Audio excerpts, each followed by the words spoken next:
the world didn't start in the 1950s. So I've been thinking about the future and I realized that most of my conception of what you can do and what you can't do is based on like or what you should do is based on like post 1950s or even like post 1990s things. But there was a lot of history before that. I think it's useful to think about the present and the recent past when thinking about the future, because that's kind of what most influences it, I guess, what's happening now and what's been happening like recently. But there was like a lot of history before that, and yeah, I think it's useful also looking at the past, and this is what I found out. So I'm thinking of this in the angle of like financial markets and stuff like that.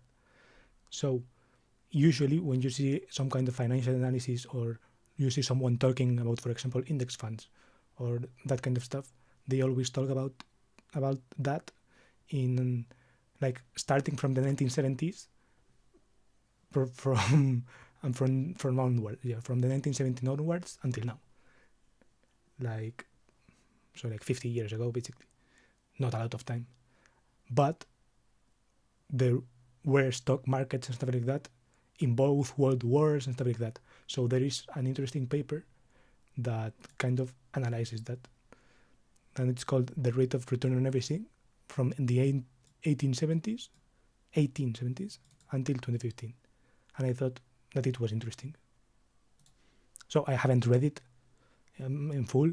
I've seen like a YouTube video that mentioned it in passing, and I like checked it out basically above. I've like overread it, kind of. No, well, not overread it as in reading it a lot, but overread it as like reading it over, just without paying a lot of attention. But yeah, kind of the major findings and stuff like that are interesting to read, and the introduction at least. So yeah, I'll link it in the description and you can read it.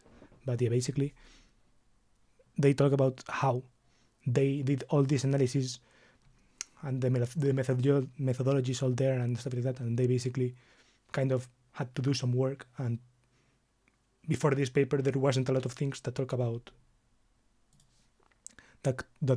this kind of stuff.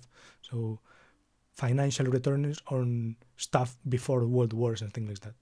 So they had to do some calculations and that.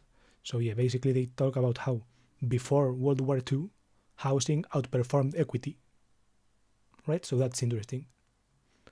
But since World War II, equities have outperformed housing on average, which is kind of what I had in mind.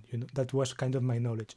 It was that housing and real estate is an interesting investment and it's kind of the default investment for people, but that since World War II, equities have outperformed that, and that's why kind of I started investing in index funds, for example. That's what I do. I invest in index funds mainly, aside from like cryptocurrency and that kind of weird stuff.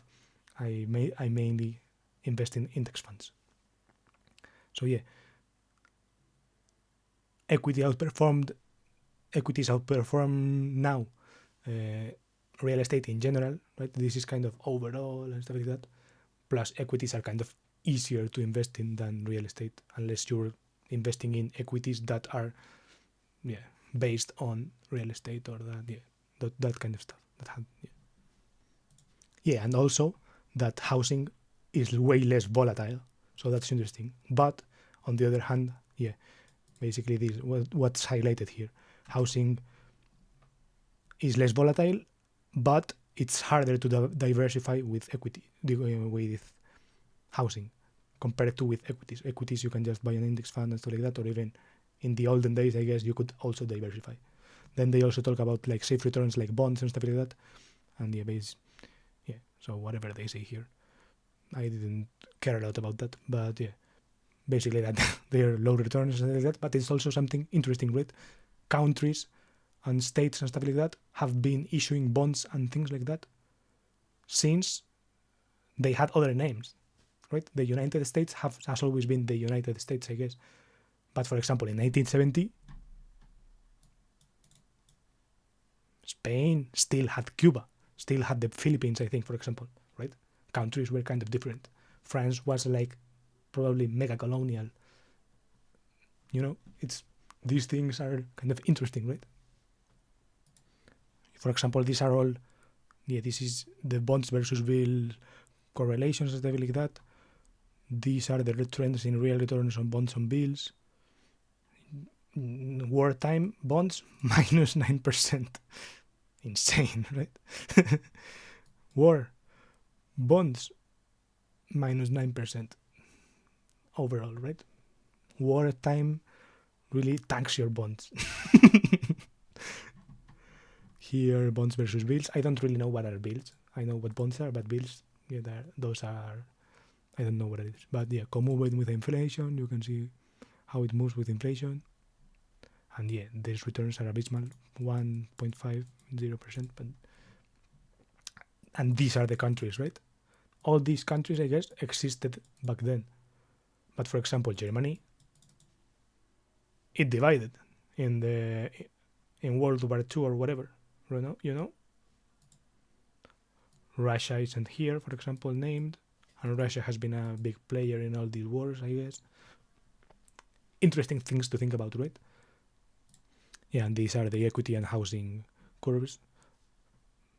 Equity tanks also, not as hard as bonds, but equity tanks in wartime, and housing goes down, but at least it gets positive returns. So yeah, this was nice to see, interesting to see. And yeah, in World War II, equities still were kind of doing decently. In the 1970s, they weren't. The 08 crash was pretty devastating, but yeah, overall, kind of conserving value and stuff like that, right? Yeah, and same with equity here. Equity versus housing. Housing in wartime, you really ought to have a house in wartime. And yeah, to close the video, some thoughts that I had, which is that basically it's kind of, I understand people's fixation on housing and real estate as an asset, because it's really, it's really tangible, and it's like, you kind of, even if I didn't know exactly that housing pre-World War I or pre-World War II was overperforming equity, it's kind of, you get that feeling in your body, right? You get that feeling that in the olden days, if you had a house, it really mattered, And also, I think about that it would be interesting seeing kind of other countries that split a lot. For example, the Balkan countries, like what the fuck was happening in the Balkan countries then, right? From the 1870s to now, did they have financial markets for Balkan companies or whatever? Did they just invest in foreign companies? The people who want to get rich there, what do they do? And yeah, losing colonies. When Spain lost Cuba or whatever, did like Spanish bonds go fucking tank or something like that?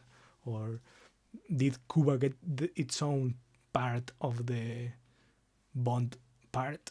Yeah, I don't get these economic things, what happens, but it would be interesting to know, right? Because what if, for example, I'm living in Spain right now? What if Catalonia gets their independence or whatever? What happens to those kind of markets and stuff like that? Does Barcelona have a stock exchange, and would the government of Catalonia issue bonds? And what wouldn't that entail? Those kind of questions. For example, if you think for the future, where do you want to buy a house? Would you choose a country that's about to split? Would you choose a country that's been here for a long time and is listed in here since the 1870s to now as being one cohesive entity? I don't know. Seems like you should kind of go that route, but maybe you shouldn't. I don't know. And also, things like slaves or personal freedom. In the 1870s, did slaves exist? Probably, right? In the United States, I don't think so, but in other countries, probably, right? And what's the deal with that, right? Were there like slave companies trading in the stock exchanges? The fuck? Could you, if you invested diversified assets in equity, would you get like a piece of the slave thing. Kind of interesting to think about that, or like, you know, because that's like related to personal freedom. It's like, if I think of money kind of as personal freedom, but if your money is kind of owning literally other people's property, kind of sucks, right? I don't know, some thoughts.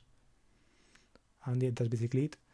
This is a video in my 100 video series. If you didn't want to watch this and you were waiting for a video in Spanish, I'm sorry, but I had to let this one out. I might upload a video in Spanish soon about reacting to songs, but yeah. See you, check these other videos out, and bye.